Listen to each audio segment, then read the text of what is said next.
Hello বন্ধুরা, কেমন আছেন সবাই? আজকে আমি আপনাদেরকে একটি মেয়ের গল্প বলবো। মেয়েটির নাম দিয়া সরকার। দিয়ার জন্ম গ্রামের সাধারণ একটি হিন্দু পরিবারে। গরিব হলেও মা-বাবা তাকে অনেক আদর, যত্ন আর ভালোবাসা দিয়ে বড় করেছেন। ছোট থেকেই মা তাকে শিখিয়েছে পৃথিবীটা সুন্দর করতে হলে আগে নিজে ভালো মানুষ হতে হবে। দিয়া যখন মাধ্যমিক স্কুলে ষষ্ঠ শ্রেণীতে ভর্তি হয় তখন তার জীবনে আসে নতুন এক বন্ধু যার নাম ফাতেমা। ফাতেমা ছিল তার ক্লাসের শান্ত স্বভাবের মেধাবী একটি মেয়ে। তবে শুধু পড়াশোনাতেই নয়, ফাতেমার ব্যবহারও ছিল অসাধারণ। সে সবার সাথে খুব ভালোভাবে কথা বলতো, ভদ্র ও বিনয়ী ছিল। বড়দের সম্মান দিয়ে কথা বলতো, ছোটদের স্নেহ করত। আর সবচেয়ে বড় কথা, তার মধ্যে ছিল এক অসাধারণ শক্তি যা অন্যদের মুগ্ধ করত। দিয়া আর ফাতেমার বন্ধুত্ব খুব দ্রুত ঘনিষ্ঠ হতে লাগলো। ফাতেমার আচরণ ও ব্যবহার দিয়াকে বিশেষভাবে মুগ্ধ করেছিল। ফাতেমার মধ্যে এমন একটি ব্যাপার ছিল যা দিয়া আগে কখনো কারো মধ্যে দেখেনি। ফাতেমা দিয়াকে তার ধর্মের অনেক কিছু জানাতো।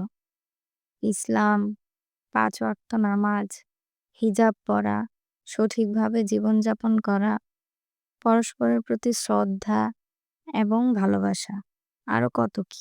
ফাতেমা বলেছিল, ইসলাম শুধুমাত্র একটি ধর্ম নয়, এটি একটি জীবনধারা। মানুষের প্রতি শ্রদ্ধা, দয়া, ভালোবাসা আর মহান আল্লাহর প্রতি পূর্ণ আস্থা, এগুলোর সবই ইসলাম শেখায়। ফাতেমা বলেছিল, দিয়া আমাদের ধর্ম শেখায় আমরা যেন অন্যদের ক্ষতি না করি, সবার সাথে ভালো ব্যবহার করি এবং নিজেদের জীবন সঠিকভাবে পরিচালনা করি। দিয়া এসব কথা শোনার পর নিজের ধর্মের নানা দিক সম্পর্কে ভাবতে শুরু করলো।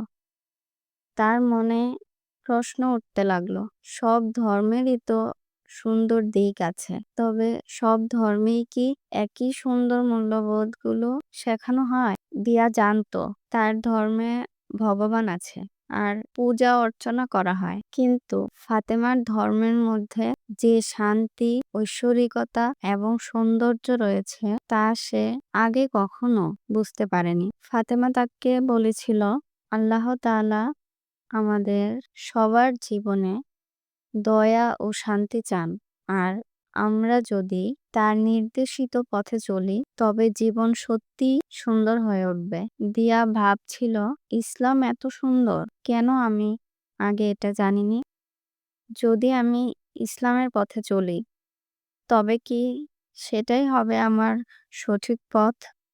ফাতেমা বলেছিল, তুমি যা বিশ্বাস করো, যা তোমার হৃদয়ের গভীরে শান্তি এনে দেয়, সেটা অনুসরণ করো। কিন্তু মনে রেখো, সবার প্রতি শ্রদ্ধা ও ভালোবাসা থাকলে জীবন আরো সুন্দর হবে। ইসলামে ইশক আল্লাহর কথা বলা হয়েছে, অর্থাৎ আল্লাহর প্রেম ও ভালোবাসা মানুষের জন্য সব থেকে গুরুত্বপূর্ণ।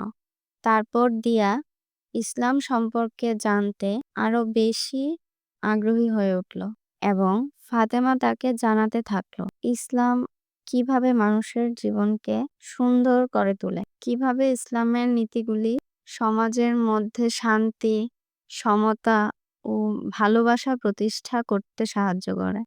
একদিন দিয়া নিজে অনুভব করলো, ধর্ম তো একটাই, মানুষকে ভালোবাসা, মানুষের কল্যাণে কাজ করা আর আল্লাহ বা ভগবানের পথ অনুসরণ করা। সে জানতো জীবনযাত্রা শান্তিপূর্ণ, সুন্দর এবং শ্রদ্ধাবান হতে হলে ভালো মানুষ হতে হবে। এটি একমাত্র মূল নীতি যা পৃথিবীর সব ধর্মই শেখায়। ফাতেমার মাধ্যমে সে ইসলাম সম্পর্কে অনেক কিছু জানতে পারে। ইসলাম বিভিন্ন দিকগুলো এখন দিয়ার অনেক ভালো লাগে। ফাতেমার সাথে পরিচয় না হলে দিয়া হয়তো জানতেও পারত না ইসলাম এত সুন্দর একটি ধর্ম। দিয়ার মনে এখন হাজারো প্রশ্ন ঘুরপাক খায়। এই প্রশ্নগুলোর সঠিক উত্তর সে কোথায় পাবে? দিয়ার গল্প, তার মনে জেগে ওঠা প্রশ্নগুলো আপনাদের সাথে শেয়ার করব খুব শীঘ্রই। সবাই দিয়া, ফাতেমা এবং আমার জন্য দোয়া করবেন। সবাই ভালো থাকবেন।